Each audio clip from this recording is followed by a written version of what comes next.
इस वीडियो में हम सॉल्व करेंगे डिमांड एंड सप्लाई के 50 महत्वपूर्ण प्रश्न। हेलो नमस्कार दोस्तों, मेरा नाम है दिनेश और आप देख रहे हैं जेड क्लास एकेडमी। दोस्तों, इस वीडियो में हम 50 महत्वपूर्ण प्रश्न लिए हैं जो सभी शिक्षक भर्ती परीक्षा या अन्य उपयोगी परीक्षाओं के लिए उपयोगी है। तो चलिए शुरू करते हैं और देखते हैं पहला प्रश्न। मांग किसे कहते हैं? किसी वस्तु की आवश्यकता, किसी वस्तु को खरीदने की इच्छा, किसी वस्तु को खरीदने की इच्छा और क्रय शक्ति। दोस्तों, किसी वस्तु का उत्पादन। तो इसका राइट आंसर होगा मांग किसी वस्तु को खरीदने की इच्छा और क्रय शक्ति को कहते हैं। ऑप्शन सी इसका राइट आंसर होगा। इसके बाद दूसरा प्रश्न, मांग वक्र यानी डिमांड कर्व आमतौर पर कैसा होता है? ऊपर की ओर झुका हुआ, नीचे की ओर झुका हुआ, लंबवत, सीधा या क्षैतिज। तो दोस्तों, इसका राइट आंसर होगा जो मांग वक्र है आमतौर पर नीचे की ओर झुका हुआ होता है।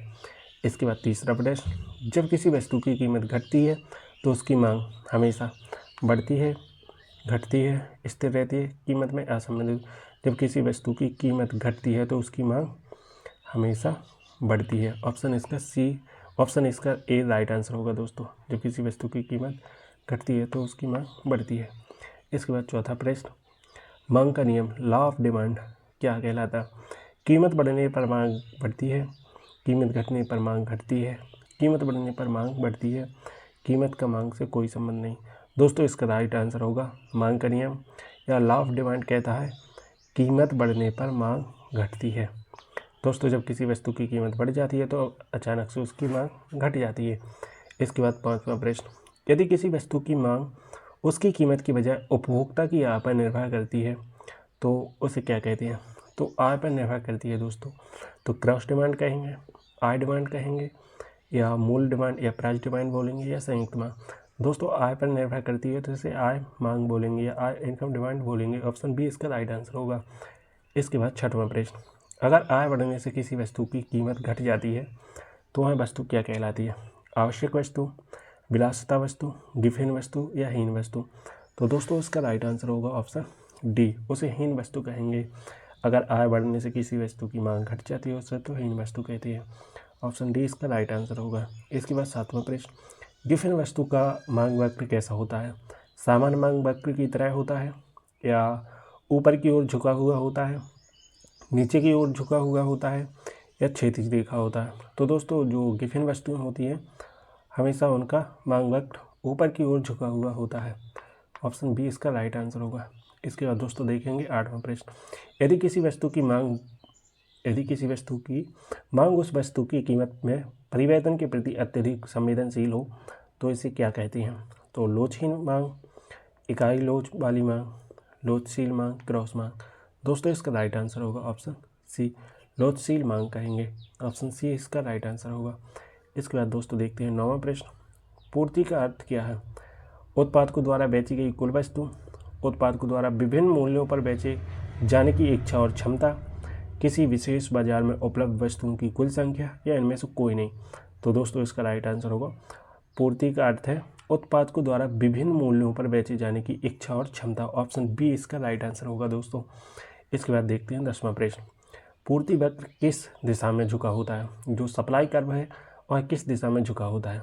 नीचे की ओर ढलान वाला, ऊपर की ओर ढलान वाला, या क्षैतिज सीमा में? तो दोस्तों, इसका राइट आंसर होगा ऑप्शन बी, ऊपर की ओर ढलान वाला होता है पूर्ति वक्र। इसके बाद देखते हैं दोस्तों 11वां प्रश्न, पूर्ति का नियम लॉ ऑफ सप्लाई क्या कहलाता है? मूल बढ़ने पर पूर्ति बढ़ती है, मूल घटने पर पूर्ति बढ़ती है, मूल बढ़ने पर पूर्ति घटती है, वस्तु का पूर्ति से कोई संबंध नहीं। दोस्तों, इसका राइट आंसर होगा ऑप्शन ए, यदि मूल बढ़ने पर पूर्ति बढ़ती है, जैसे ही मूल बढ़ेगा तो पूर्ति बढ़ेगी। इसके बाद दोस्तों देखते हैं 12वां प्रश्न, यदि उत्पादकों को अधिक लाभ प्राप्त हो तो वे पूर्ति घटा देंगे, पूर्ति बढ़ा देंगे, कीमतें घटा देंगे, उत्पादन बंद कर देंगे। तो दोस्तों, इसका राइट आंसर होगा ऑप्शन बी, पूर्ति बढ़ा देंगे। यदि उत्पादकों को अधिक लाभ प्राप्त होता है तो वो पूर्ति बढ़ा देंगे। इसके बाद दोस्तों देखते हैं 13वां प्रश्न, जब किसी वस्तु की कीमत में वृद्धि होती है तो पूर्ति पर क्या प्रभाव पड़ता है? जब किसी वस्तु की कीमत में वृद्धि होती है तो वस्तु पर क्या प्रभाव पड़ता है? पूर्ति बढ़ती है, पूर्ति घटती है, पूर्ति पर कोई प्रभाव नहीं पड़ता, पूर्ति समाप्त हो जाती है। तो दोस्तों, इसका राइट आंसर होगा ऑप्शन ए, पूर्ति बढ़ती है। जब किसी वस्तु की कीमत में वृद्धि होगी तो उसकी पूर्ति बढ़ेगी। में से कौन सा पूर्ति का निर्धारक यानी डिटरमिनेंट ऑफ सप्लाई नहीं है? तो दोस्तों तकनीकी प्रगति, उत्पादकों की संख्या, उपभोक्ताओं की प्राथमिकता या उत्पादन लागत।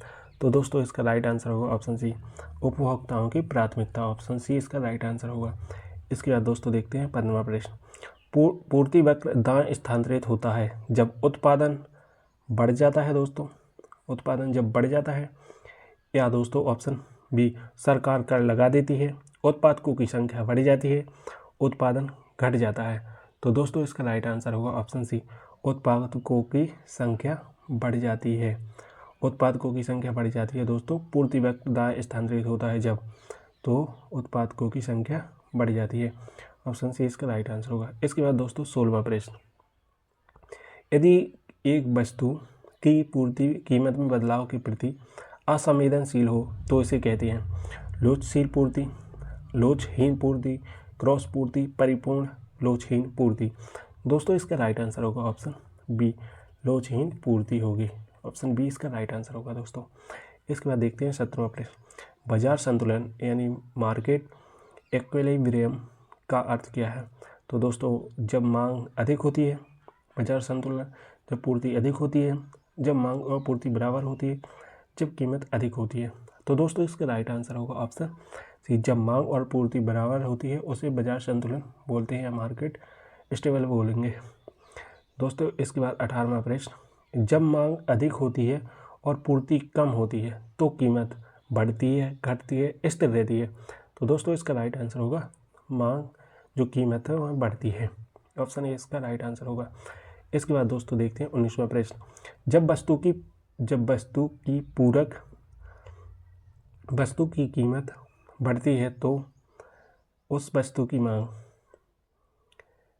बढ़ जाती है, घट जाती है, स्थिर रहती है, अप्रभावित रहती है। दोस्तों इसका राइट आंसर होगा ऑप्शन बी, घट जाती है। जो कम्प्लीमेंट्री होता है, वस्तु की कीमत बढ़ती है तो उस वस्तु की मांग जो होती है वो घट जाती है। इसके बाद दोस्तों देखते हैं 20वां प्रश्न। यदि एक्स और वाई वस्तुएं एक दूसरे की प्रतिस्थापक सब्स्टिट्यूट हैं तो एक्स की कीमत बढ़ने पर वाई की मांग पर क्या प्रभाव पड़ेगा? तो बढ़ जाएगी, घट जाएगी, स्थिर रहेगी, अप्रभावित होगी। तो दोस्तों इसका राइट आंसर होगा ऑप्शन ए, बढ़ जाएगी। इसके बाद दोस्तों देखते हैं 21वां प्रश्न। मांग की लोच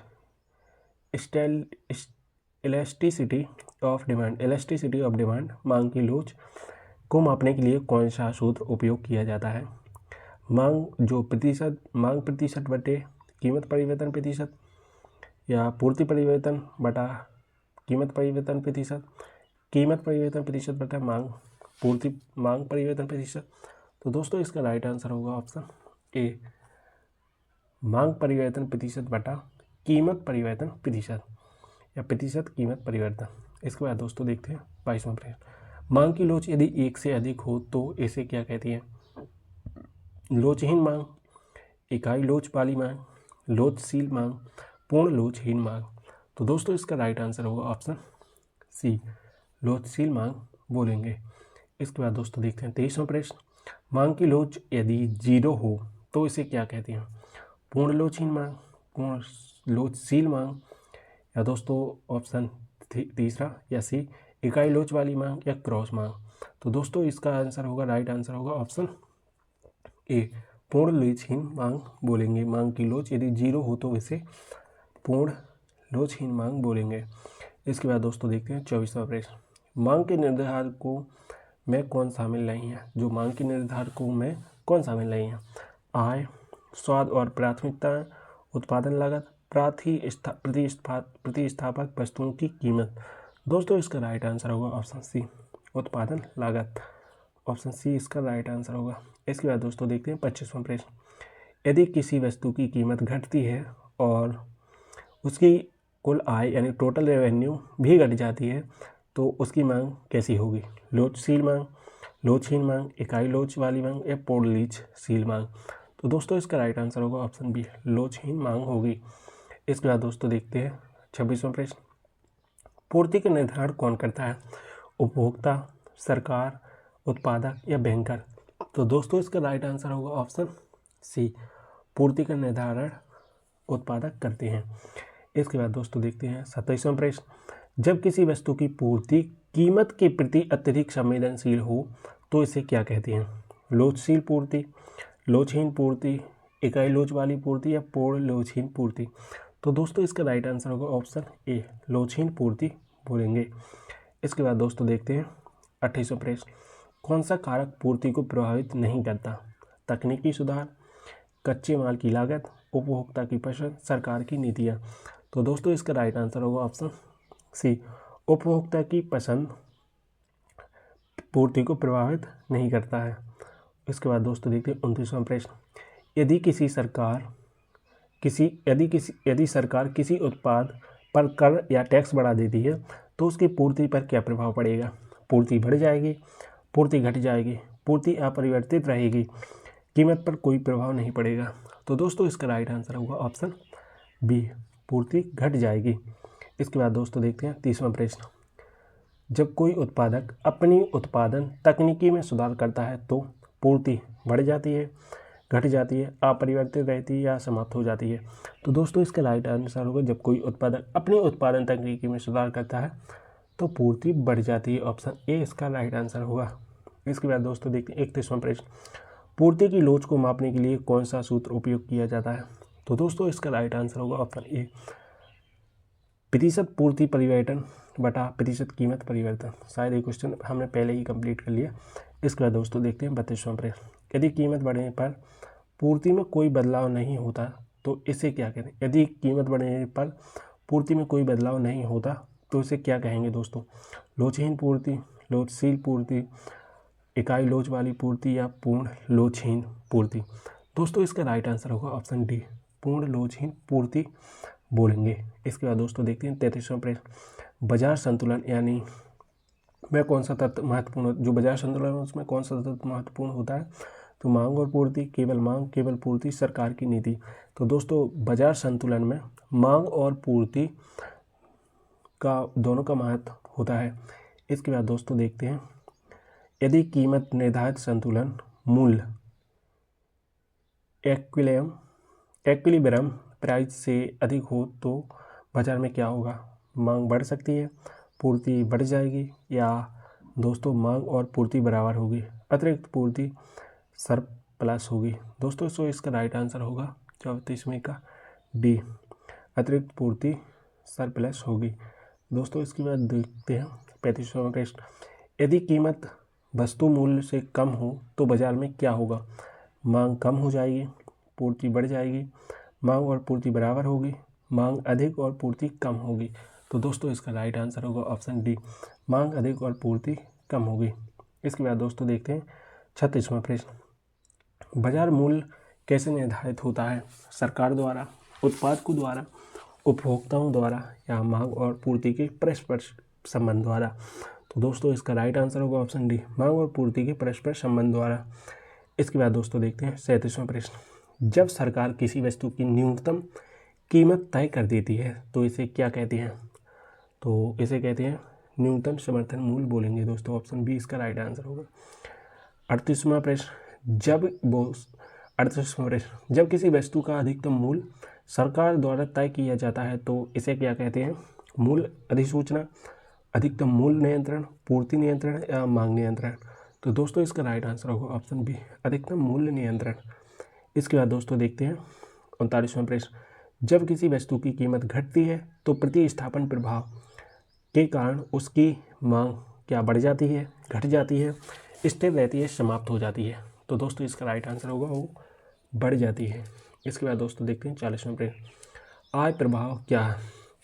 इनकम इफेक्ट क्या दर्शाता है? तो जब आय घटती है तो मांग बढ़ती है, जब आय बढ़ती है तो मांग घटती है, जब आय बढ़ती है तो मांग बढ़ती है, मांग और आय का कोई संबंध नहीं। तो दोस्तों इसका ऑप्शन सी राइट आंसर होगा, जब किसी व्यक्ति की आय बढ़ेगी तो उसकी मांग भी बढ़ेगी। इसके बाद दोस्तों देखते हैं 41वां प्रश्न, क्रॉस लॉज यानी क्रॉस इलास्टिसिटी किसे दर्शाती है? किसी वस्तु की मांग में परिवर्तन और उसकी कीमत के बीच संबंध, किसी वस्तु की मांग और परिवर्तन और उसकी प्रतिस्थापक या पूरक वस्तु की कीमत के बीच संबंध। तो दोस्तों इसका राइट आंसर ऑप्शन बी ही होगा। इसके बाद दोस्तों देखते हैं 42वां प्रश्न, यदि क्रॉस लॉज का मान धनात्मक या पॉजिटिव होता है तो वस्तुएं पूरक होती हैं, प्रतिस्थापक होती हैं, आवश्यक होती हैं, लोचहीन होती हैं। तो दोस्तों इसका राइट आंसर होगा प्रतिस्थापक होती है, ऑप्शन बी। इसके बाद दोस्तों 43वां प्रश्न, यदि क्रॉस लॉज का मान ऋणात्मक होता है तो वस्तुएं कैसी होती हैं दोस्तों? तो पूरक वस्तुएं होती हैं, ऑप्शन ए इसका राइट आंसर होगा। इसके बाद दोस्तों 44वां प्रश्न, यदि किसी वस्तु की आय लोच यानी इनकम इलास्टिसिटी धनात्मक होती है तो वह वस्तु कैसी होगी? तो दोस्तों सामान्य वस्तु होती हैं वह वस्तुएं। इसके बाद 45वां प्रश्न, गिवन वस्तु की मांग कैसी होती है? तो दोस्तों गिवन वस्तुओं की मांग कीमत बढ़ने पर मांग बढ़ती है, ऑप्शन बी इसका राइट आंसर होगा। इसके बाद दोस्तों 46वां प्रश्न, यदि उत्पादन लागत घटती है तो पूर्ति पर क्या प्रभाव पड़ेगा? पूर्ति बढ़ेगी, पूर्ति घटेगी, पूर्ति अपरिवर्तित रहेगी या पूर्ति समाप्त हो जाएगी? तो दोस्तों इसका राइट आंसर होगा ऑप्शन ए, पूर्ति बढ़ेगी। इसके बाद दोस्तों देखते हैं 47वां प्रश्न, कौन सा कारक पूर्ति को नहीं प्रभावित करता है? तो दोस्तों इसका आंसर होगा ऑप्शन सी, उपभोक्ता की पसंद पूर्ति को प्रभावित नहीं करती है या नहीं करेगी। इसके बाद दोस्तों 48वां प्रश्न, पूर्ति का लोच कितना होता है यदि पूर्ति पूर्णतः लोचहीन हो? तो दोस्तों इसका राइट आंसर होगा ऑप्शन बी, 0 होगा। इसके बाद दोस्तों देखते हैं 49वां प्रश्न, कौन सा कारक पूर्ति को बढ़ाने में मदद करता है? और कौन सा कारक है जो दोस्तों को पूर्ति को बढ़ाने में मदद करता है? तो उत्पादन तकनीकी में सुधार पूर्ति को बढ़ाने में मदद करता है। और ये रहा आज का 50वां प्रश्न और लास्ट प्रश्न, बाजार में संतुलन मोल किसके द्वारा निर्धारित होता है? तो दोस्तों इसका राइट आंसर होगा मांग और पूर्ति के परस्पर संबंध द्वारा बाजार संतुलन या मूल्य निर्धारित होता है। दोस्तों हमने 50 मांग और पूर्ति से क्वेश्चन कंप्लीट कर लिए। मैं उम्मीद करता हूँ आपको ये वीडियो लेक्चर पसंद आया होगा, समझ में आया होगा। तो मिलते हैं नेक्स्ट वीडियो में, तब तक के लिए जय हिंद, वंदे मातरम।